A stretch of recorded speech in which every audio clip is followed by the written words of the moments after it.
Welcome back, fellow YouTubers, fellow viewers, fellow subscribers, fellow bushcrafters, fellow survivalists, fellow backpackers, fellows. It's been a couple of days since I made a video.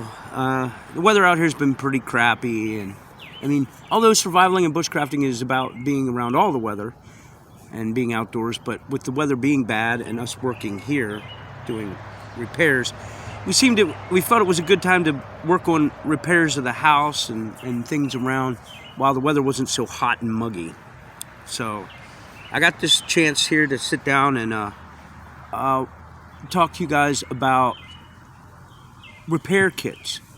Now, I have several different kinds of repair kits, but this repair kit that I'm going to show you today is what I use to repair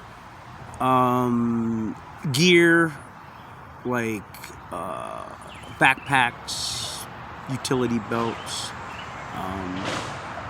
clothing, anything other than vinyl and maybe plastic. We'll get into those types of things later.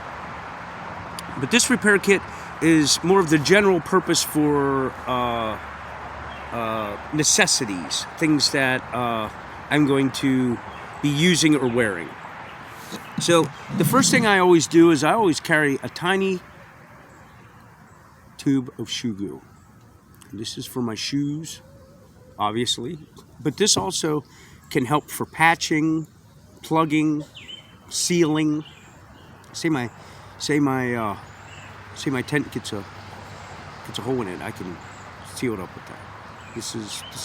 This is worth its weight in gold. And normally when you get a tube of shoe glue, it's a big, huge tube for like $6. I found at my local, I think it's called Rose's. It's like a general store kind of thing. I found you can get these for like $2.50 a pop. So I bought a handful of these, and I have extras in reserve in case. But you can see, as used and as squeezed as it is, I've been using it over time. And the good thing is if you never open this container, the stuff inside stays good for a very long time. So it's all right to put a couple of these back and save them. This pack, it's in there good and tight. I carry this in all of my gear, my backpack or my utility belt or whatever. It's always there and available for me to use. I put this large vegetable rubber band around it, just to extra safety to keep the lid from coming off, because the lid is rather loose. Okay, so we're gonna bring you down here to the table, and I'm gonna show you what's in this. Now, before I get to this, I'm gonna let you know that this is always growing. I'm always adding something to this, okay? Your repair kit isn't something that, okay, I have what I need and I'm done. We'll find out throughout life and your adventures and trekking and backpacking and surviving and bushcrafting that you'll realize, oh, I need something. If I had something for this in my repair kit, that would be helpful. So there's always going to be things that you're going to add. So this has changed over the years. So this is where I'm at now, but there's so many things that weren't in here over the years that I put in here. And another thing I want to tell you is you can have more than one repair kit. Like I said, I have a repair kit for my tools. I have this repair kit. I have a repair kit for my tents and my tarps and things. So having one, if you can get one container that you're comfortable carrying everything in, then that's fine. But I like to break everything down into small kits, and then when I do certain things, I make sure I have this small kit or that small kit or whatever with me. If I'm doing everything at once and I feel I need them all, then I put them all in a haversack or whatever and line the bottom so that everything can stack on top. That's why I picked these cans instead of leather bags or packages or whatever. So just a note, these can be found on Amazon.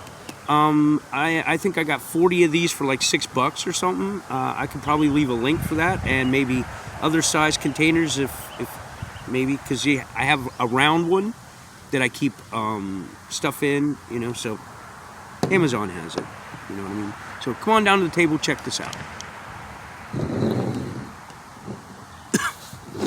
Okay, so here we go. When you open it up, here's what we got. They have some leather patches, different sizes, some buttons. I have a leather thimble in case I need it.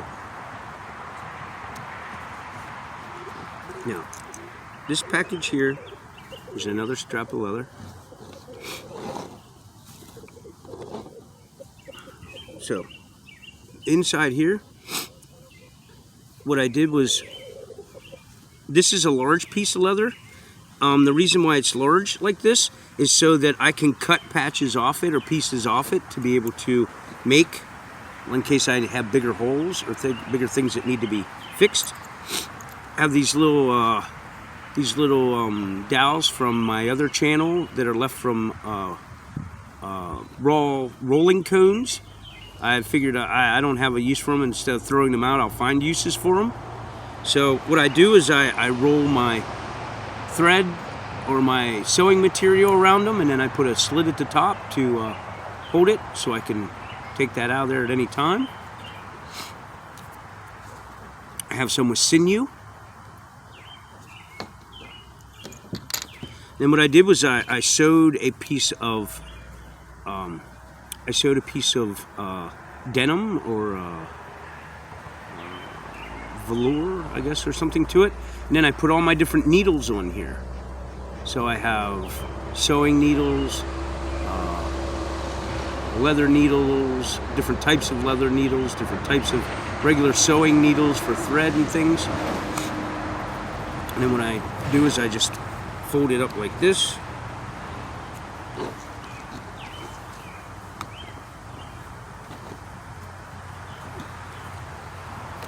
So we'll set that aside.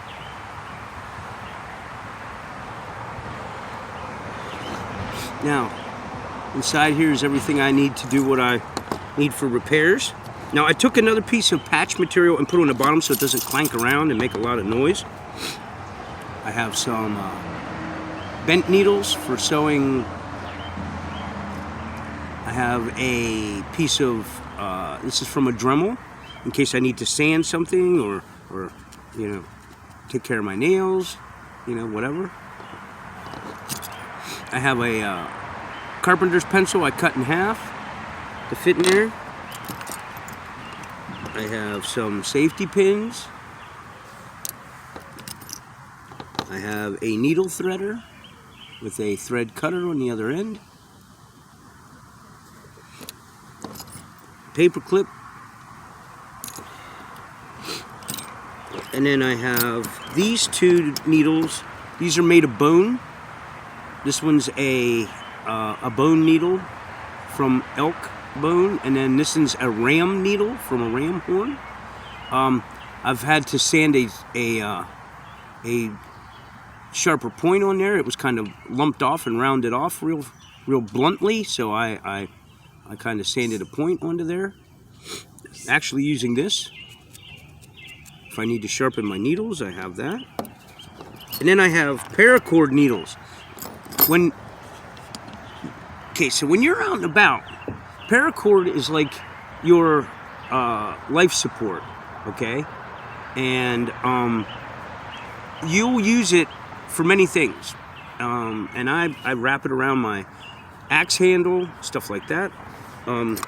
So I have some different paracord needles. What you do is you screw the paracord in the end there, and you use it to sew with. I have several kinds.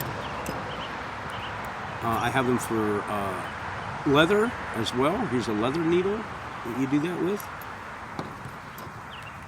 Here's a bigger paracord needle. And then I have some larger flat-ended needles like this one. Here. And this one here that's hooked. This is more like a for for like sails or denim. And then inside I have a pair of scissors, snipping scissors. So I'm not done with this. I mean, in the last year or so, I added these needles, and I added a thimble I came across. I got this at a yard sale, actually. It's coming apart now, I have to repair it. But I came across this at a yard sale. It was on a table, and the lady wanted 50 cents for it, and I was like, wow, that's really cool, because I can fold it up, I can flatten it and put it in my safety gear, my repair kit. So, you know, it's always good to be prepared. It's always good to have what you need in case of an emergency. These bone needles, I got these from a Viking shop. I can't remember what it's called. I think it's called Frostburn or something like that. It's a Viking store online. They have like elk horn cups and stuff. This obviously I got at the hardware store. And the sinew and the plastic coated thread, I've acquired those through leatherworking and other stuff. And these buttons came in just like this in this pack. I got these at a thrift store. They were $1. I seen them, I was like, oh wow, buttons. You never know when you need buttons. So basically then you just kind of take all this stuff, put it back in here like this.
There you go.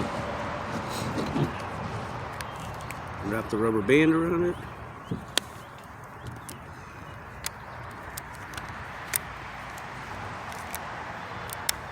There it is. Pretty simple, guys. Never leave yourself without what you need to get by. It's about preparation and adapting and overcoming whatever issues you come across, no matter what you're doing. And so I hope this has inspired you to, if you don't already have a repair kit, you can see some things that I put in here that maybe give you the idea of what you, along the lines of what you should for certain things. And please, guys, always be safe, be well, be kind.